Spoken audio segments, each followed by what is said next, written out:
Magandang araw po sa inyong lahat mga giliw na manonood. Mga motorsiklo mula sa Alemanya. Sa panahon na yon, ang tanging malaking tagagawa ng motorsiklo mula sa Alemanya ay ang BMW. Pero hindi naman palaging ganito noon. Maraming sikat na tatak ng motorsiklo ang nagmula sa Alemanya.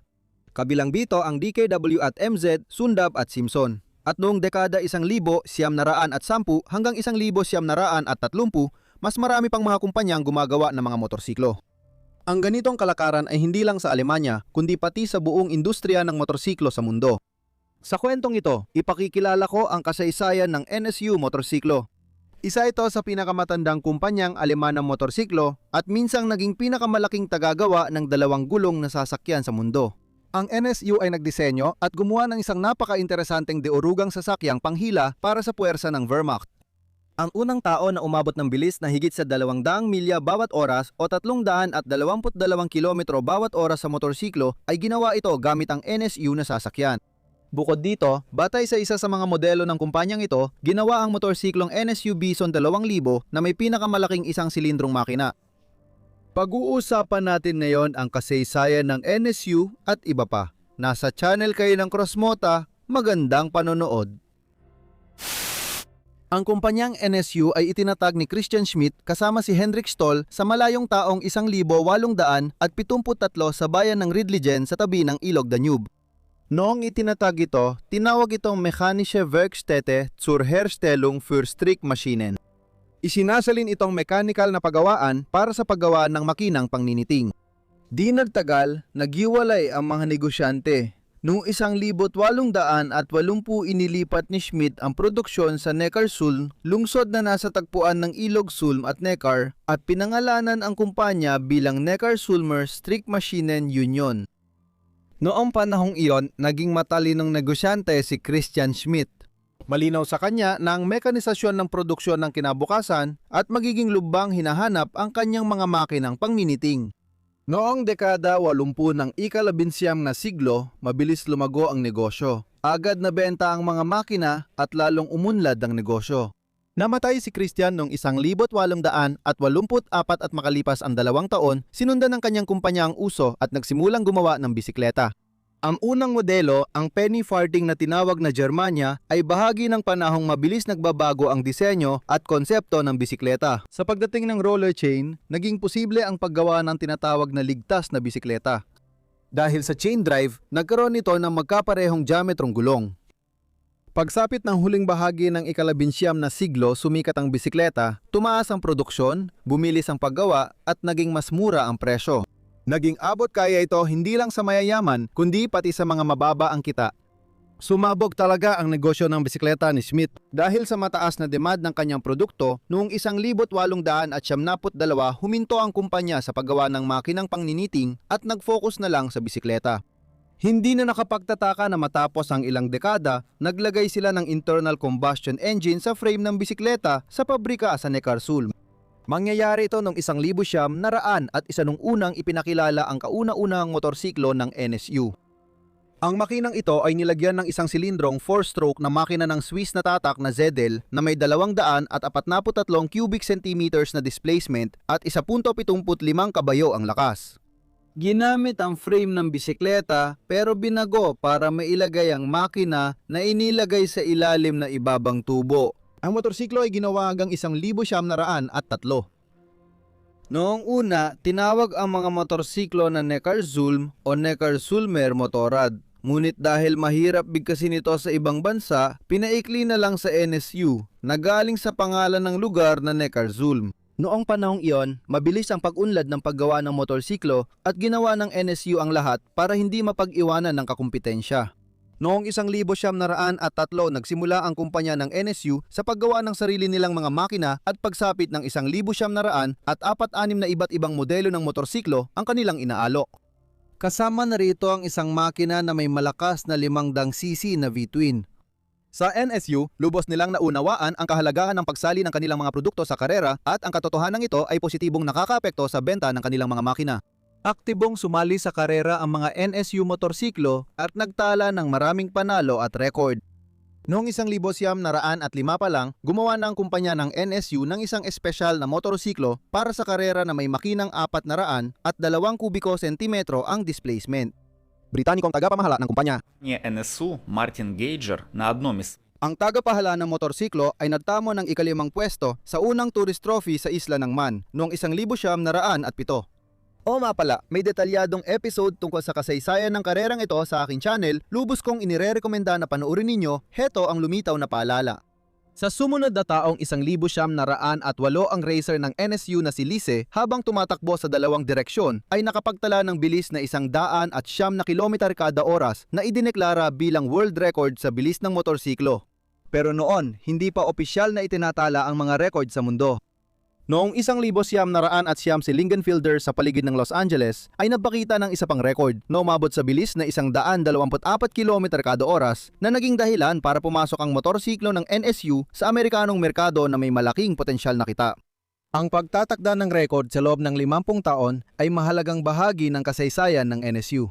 Ang rurok nito ay ang bilis na 339 km kada oras na ipinakita ni Wilhelm Hertz noong Agosto 1956 sa ibabaw ng Salt Lake.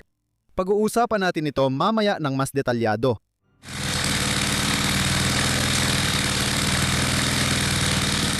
Isa pang mahalagang larangan na pinasok ng NSU ay ang mga 3 gulong na motorsiklong pangkarga. Tinawag ang kanilang linya na dry rod at ang unang modelo ay inilunsad noong 1903. Ang dry rod ay may silindrong makinang may likidong pagpapalamig na nagpapaandar sa likurang gulong. Sa harap ay may 2 gulong at sa pagitan ng mga ito ay may kargamentong lalagyan. Ang pagpapatakbo ay ginagawa gamit ang manibela.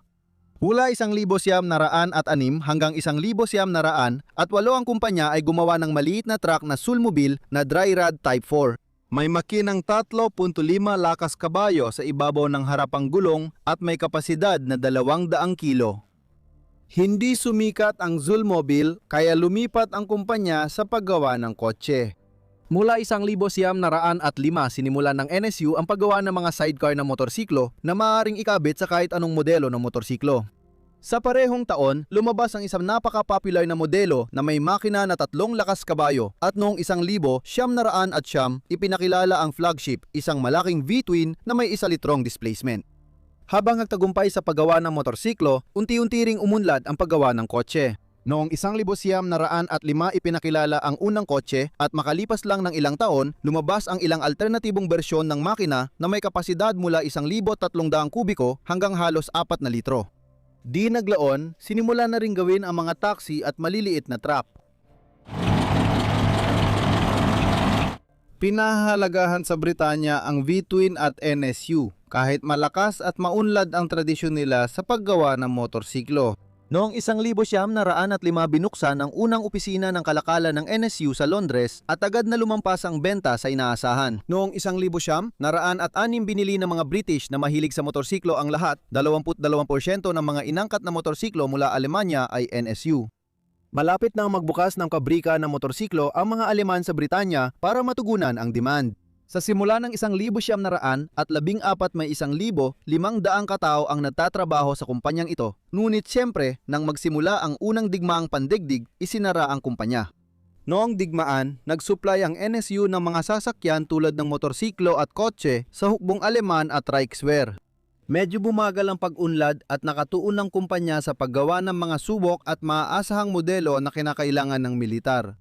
Pagkatapos ng digmaan, pinabilis ng kumpanya ang pagbuo ng mga bagong modelo ng motorsiklo at sa kabila ng devaluation at hyperinflation, umunlad pa rin ito. Noong 1922 naabot ang produksyon ng antas bago ang digmaan at mga 3,000 tao ang natatrabaho sa pabrika.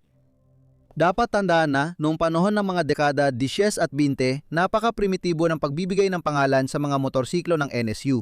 Mayroong mga makina na may 1 silindro at mga V-twin na makina. Heto ang mga halimbawa ng pangalan. Ito ay NSU 8, kabayo ang lakas. O ito pa, NSU 3,53.5 kabayo ang lakas. Minsan nagdadagdag sila ng index na S para sa sport o T para sa turismo sa pangalan.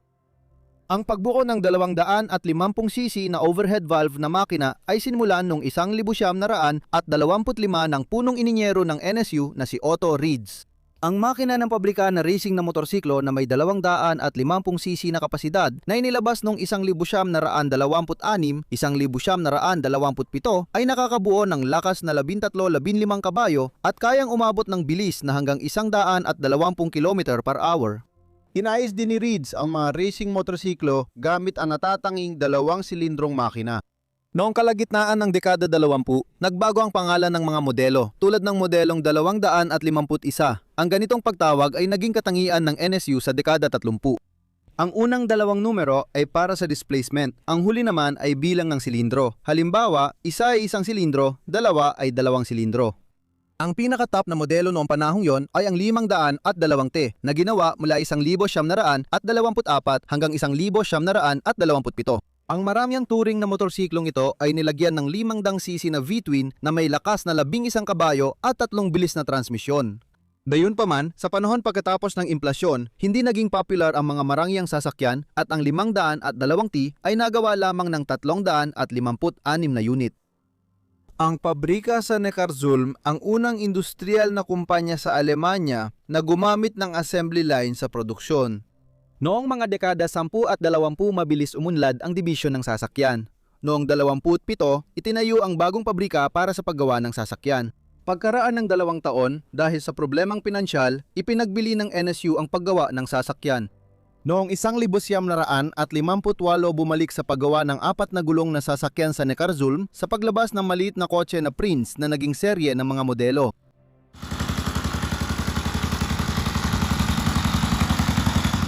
Isang napakahalagang pangyayari ang paglipat noong 1929 ng punong inhinyero at taga-disenyo na si Walter William Moore mula sa kumpanyang Norton papunta sa NSU. Ang mga motorsiklo ng kumpanyang Aleman ay nakmukhang gawang Britanya.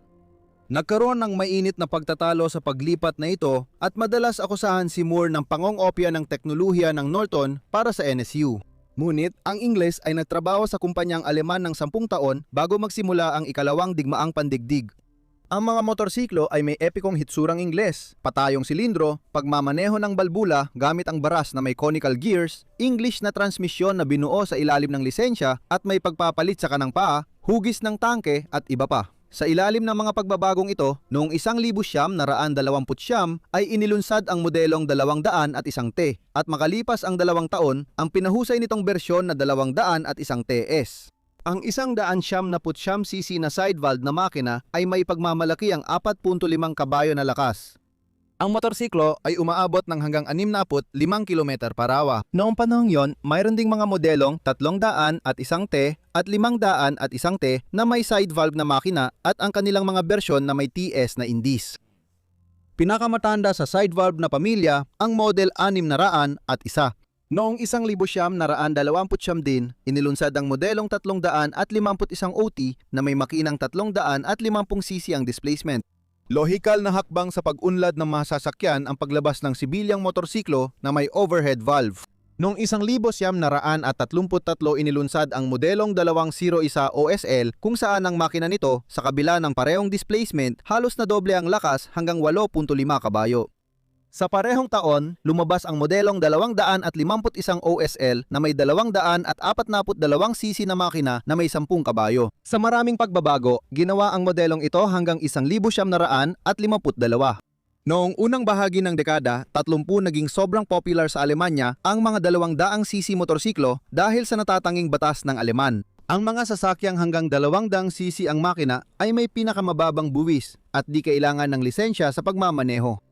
Mula 1934 hanggang 1937, ginawa ang modelong NSU 200 at 1 ZD Pony. Ito, na iba sa ibang 200cc ng NSU, ay may 2 stroke na makina na 6, tuldok 5 kabayo. Ang mga letra sa pangalan ay ibig sabihin Z, 2 stroke na makina, D, 2 tambutso. Sa loob ng 4 na taon, 46,500 modelo ang lumabas mula sa linya ng produksyon. Sa pamilya ng 4 na stroke na 1 silindrong makina, may mga modelong lampas. 250 kubikong sentimetro ang kapasidad. Halimbawa, ang 351 OSL na may 346 kubikong 18 kabayo na makina at ang 501 OSL na may 494 kubiko at 22 kabayo. Ang 501 OSL ay napakabilis, may pinakamataas na bilis na 130 km/h. Nilagyan ito ng mga kagamitang maranya para sa panahon nito at itinuturing na perpektong pagpipilian para sa sidecar. Ang pinakamalakas at may pinakamalaking displacement na modelo ng NSU noong dekada 30 ay ang 600 at isang OSL. Ginawa ito hanggang 1,900 at 39 kasama ang taong yon. Ito ay isang marangyang motorsiklo na may overhead valve na makina na may kapasidad na 500 at 62 cm kubiko at lakas na 24 na lakas kabayo sa 5,000 na ikot kada minuto. Ang daglat na OSL ay nangangahulugang overhead valve, pang-sports at marangyak. Ang modelong 600 at isang OSL ay nilayon para gamitin ng Wehrmacht. Ang bersyon ng militar ay nilagyan ng pangalawang upuan, mga sidebag at tambutso na pininturahan ng itim. Sa militar, ginamit ang motorsiklo bilang sasakyan ng mga courier at tagadala ng mensahe na hindi na nakakagulat dahil sa bilis nitong 135 km/h. Ang NSU motorsiklo na disenyo ni Mura ay kilala sa tibay, lakas ng hatap, tipid sa gasolina at abot kayang presyo.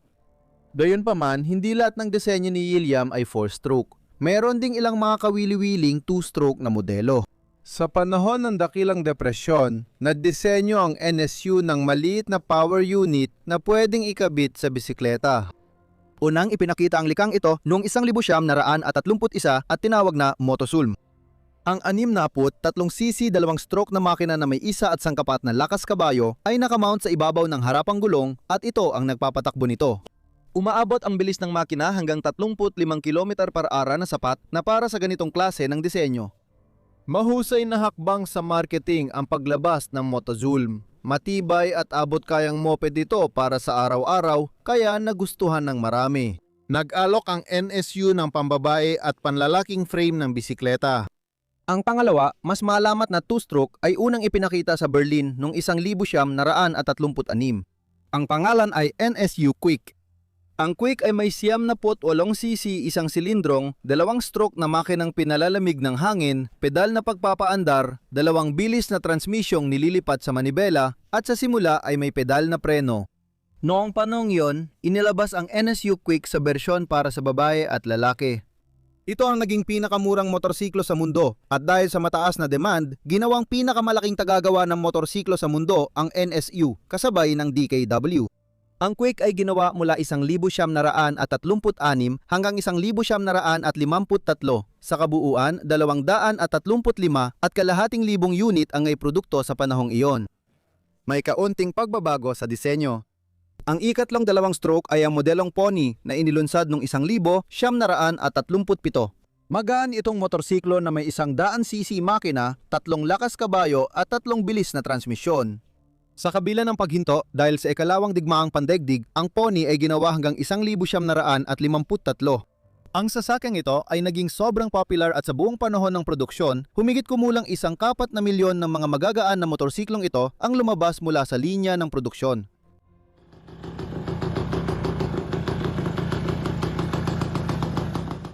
Noong 1936 sumali sa kumpanya ng NSU ang talentadong taga-disenyo ng motorsiklo na si Albert Roder. Maliban sa mga sibilyang sasakyan, nabuo rin ang pamilya ng racing motorsiklo gamit ang 4-na-stroke na isang silindrong makina. Ito ay mga makinang husto ang pagkakatune at pinakamagaan na disenyo ng sasis. Sa pangalan ng mga modelong ito, mayroong index na SS na nangangahulugang Super Sport. Dahil sa mga motorsiklong ito, muling nakasali ang NSU sa pambansa at internasyonal na paligsahan. Ang 600 at isang SS ang pinakamatandang modelo. Dahil sa malakas nitong torque, ang modelong ito ay bagay sa pag-akyat sa burol, na pinatunayan ni Tony Fleischmann nang manalo siya ng unang pwesto sa hill climb sa Alemanya noong 1933. Ginamit din ang 600 at isang SS sa mga sidecar na karera ng motorsiklo. Naging kampiyon ng Alemanya sina Hans Schumann at Hermann Biom ng 3 sunod na taon mula 1933 hanggang 1935. Pagkatapos ng digmaan, ilang taon ding naging kakumpetensya ng BMW ang NSU sa mga karera ng motorsiklong may sidecar. Maganda rin ang ipinakita ng 500 at isang SS, 350 SS at 250 SS sa mga karera. Mula noong 1937 ang mga pangkarerang motorsiklo na may 350 at 500 na displacement ay nilagyan ng sistema ng valve timing na may 2 camshaft. At ang rurok ng pag-unlad ng mga pre-war na sports na motorsiklo ay itong 350cc na NSU na may supercharger, 2 inline na silindro at 2 overhead. Ang makina ay naglalabas ng 60 lakas kabayo. Gayunpaman, sa Tourist Trophy, hindi pa rin natalo ng NSU ang mga motorsiklo ng British na Norton sa kabila ng kanilang pagsisikap.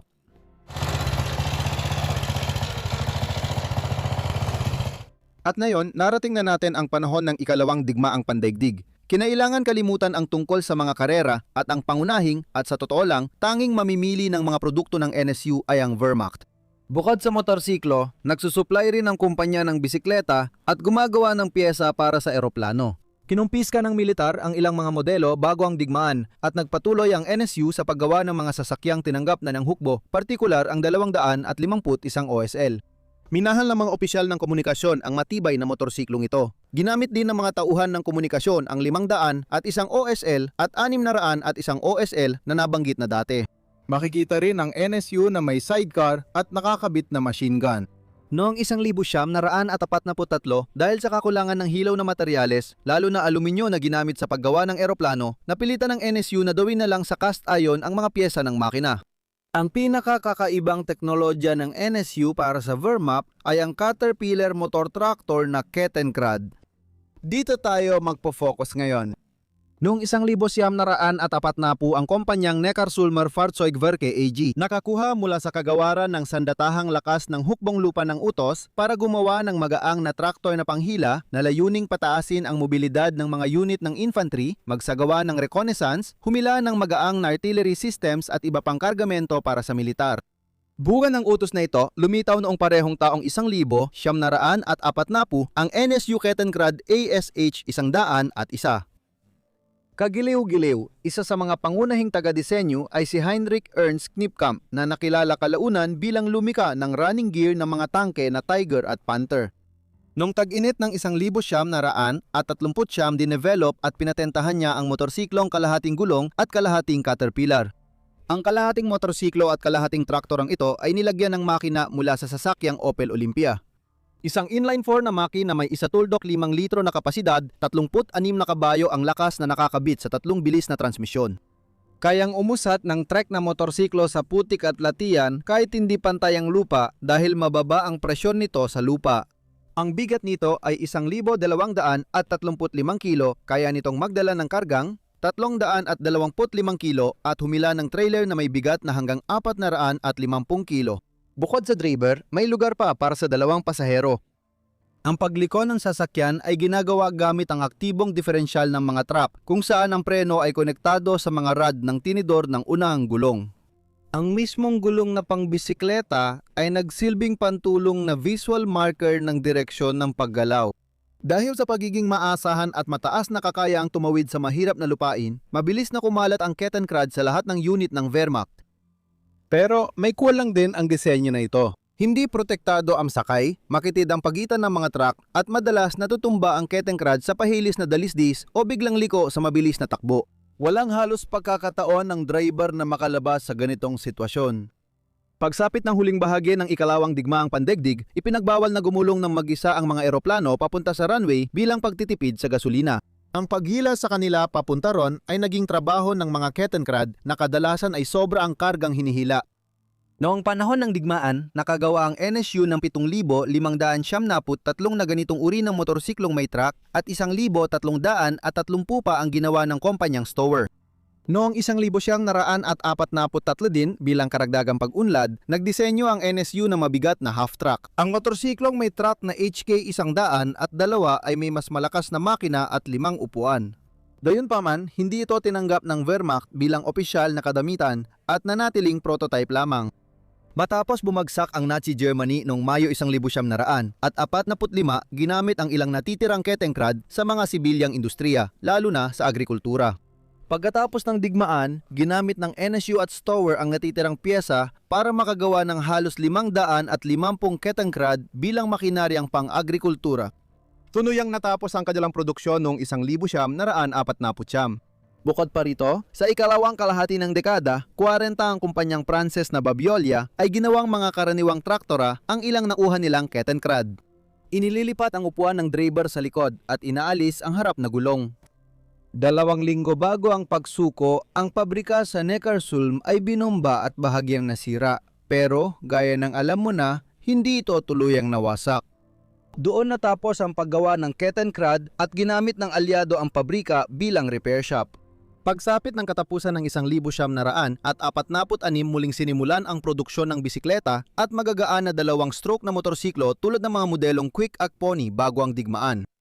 Pagkatapos ng digmaan sa Alemanya, kakaunti lang ang kayang bumili kaya ang NSU ay nag-focus sa paggawa ng simple at murang sasakyan na may mababang displacement. Itinalaga si Albert Roder bilang punong taga-disenyo noong 1,947 at sa pamumuno niya, mabilis lumago ang produksyon ng NSU. Pagkatapos ng digmaan, ang unang likha ng kumpanya ay ang magaan na motorsiklong Fox. Nagsimulang ilabas ang Fox noong 1,949 at may dalawang bersyon nito. Isa na may 2-stroke na makina na 100 at 25cc at isa na may 4 na stroke na 100cc. Matapos ang digmaan, naging patok ang makinang ito sa kanlurang Alemanya. Di naglaon, lumabas ang sports na bersyong tinawag na Sport Fox. Noong huling 1,949, pumirma sila ng kontrata sa Italianong kumpanyang Innocenti para gumawa ng Lambretto motorroller sa ilalim ng lisensya. Noong una, nag-assemble lang sila noon mula sa mga piyesang inaangkat mula sa Italia, pero noong 1,950, sinimulan na nilang ganap na gawin ang mga ito sa Alemanya. Sa pagitan ng 1,950 hanggang 1,956, bago pa man gumawa ang kumpanyang NSU ng sarili nilang motorroller na Prima, nakagawa sila ng 117,000 na unit ng NSU Lambretto.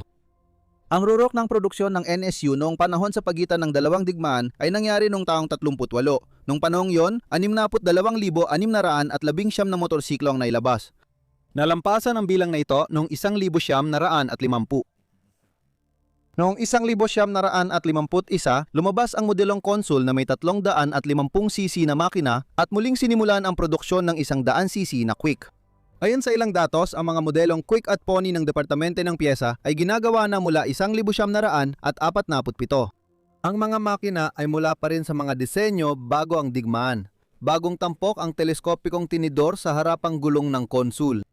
Matapos ang isang taon, inilabas ang ikalawang henerasyon ng Consul at ang 500cc na bersyon. Nagpasabog ng sensasyon ang debut noong 1,953 na motorsiklong NSU Max. Ang kakaiba sa makinang ito ay ang sopistikadong overhead camshaft system. Sa halip na tradisyonal na patayong baras na may conical gear, ang 250cc na makina ng Max ay nilagyan ng drive na may 2 connecting rods. Ganito ang hitsura ng mekanismo kapag gumagana.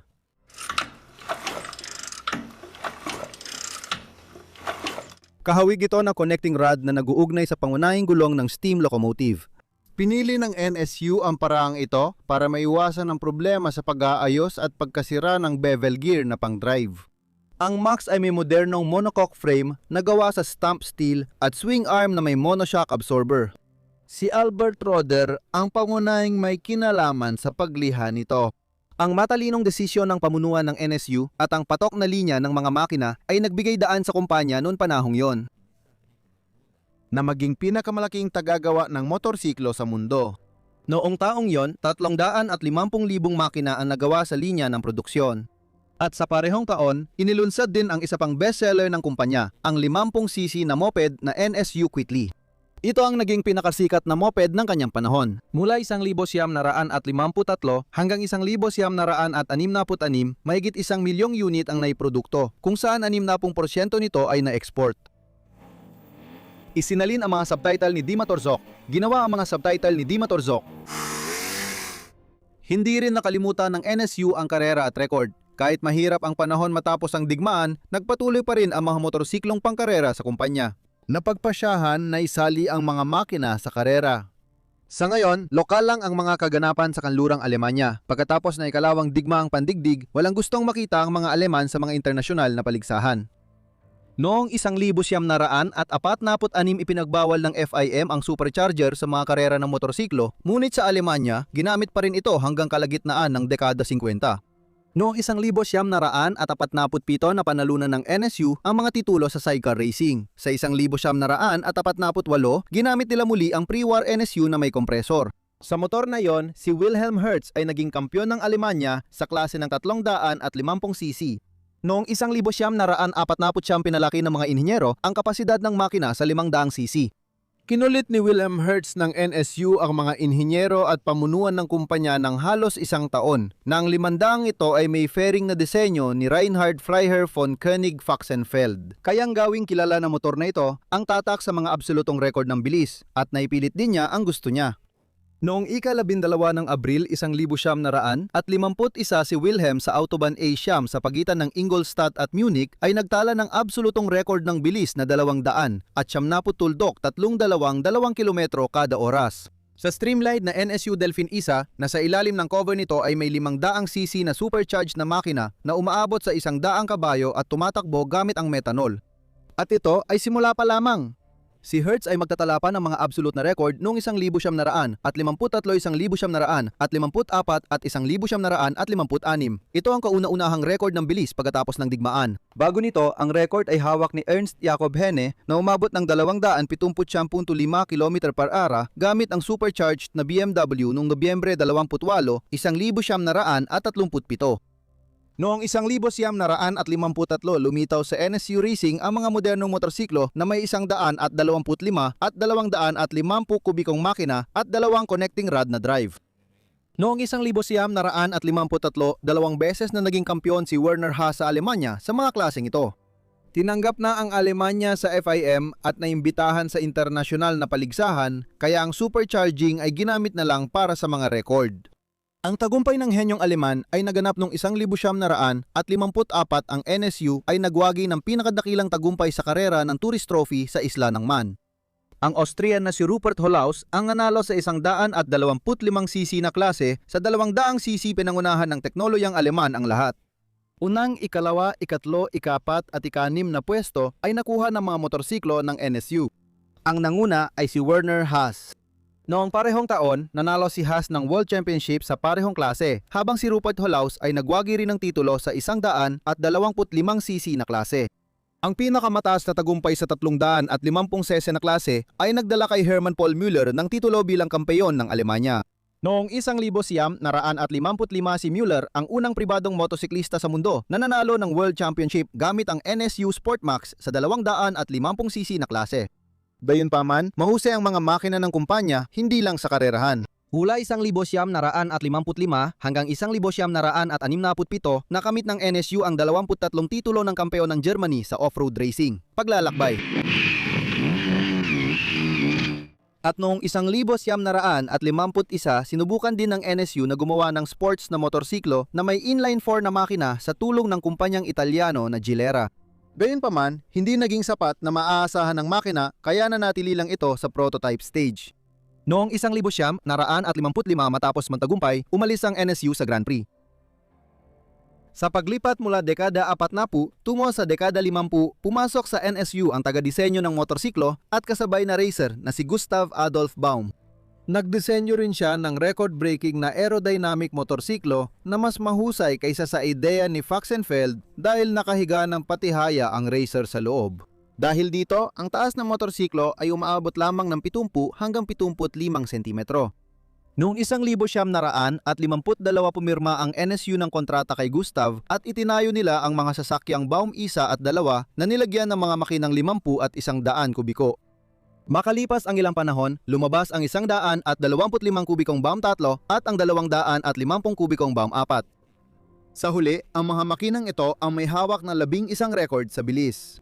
Ang 50cc ay napaabot sa 196 km kada oras, ang 100cc ay may record na 222 km kada oras, ang 125cc ay 242 at ang 250 kubikong Baum 4 ay umabot ng 320 km kada oras. Ang kanyang coefficient ng aerodynamic drag ay napakababa, kaya sapat na ang 44 kabayan na makina para maabot ang mga resulta ng NSU Delphin 3 na danap ding aerodynamic at may 110 kabayo na makina. At ngayon narito na tayo sa pinakakilalang record ng NSU, taong 1,756. Ang grupo ng mga racer, mekaniko, tekniko at ininyero ay nagtungo sa Bonneville, Utah, USA, meka ng bilis. Sa mga takbong pang-record, sumali ang mga sasakyan ng Baum at Delphin 3. Ang ikatlong Delphin ay mas pinahusay, perpekto ang aerodinamika sa Universidad ng Stuttgart at tinaasan sa 110 kabayo ang 500cc na makinang may supercharger. Kawili-wili, gumamit ang NSU ng kakaibang rotary supercharger kaugnay ng pagdevelop nila ng Wankel engine. Hindi naging madali para kay Gertz ang pagtatala ng record. Sa practice run, tinangay siya ng hangin palabas ng truck at nasagi ng motorsiklo ang stroboscope. Kinailangan nilang ayusin ang fairing. Noong Agosto 4, humina ang hangin at alas 6 ng umaga, sumalang si Gertz, pinipiga ang lahat ng kaya ng kanyang motorsiklo. Ayon sa Cycle Magazine, may asin na tumatalsik mula sa mabilis na ikot ng likurang gulong.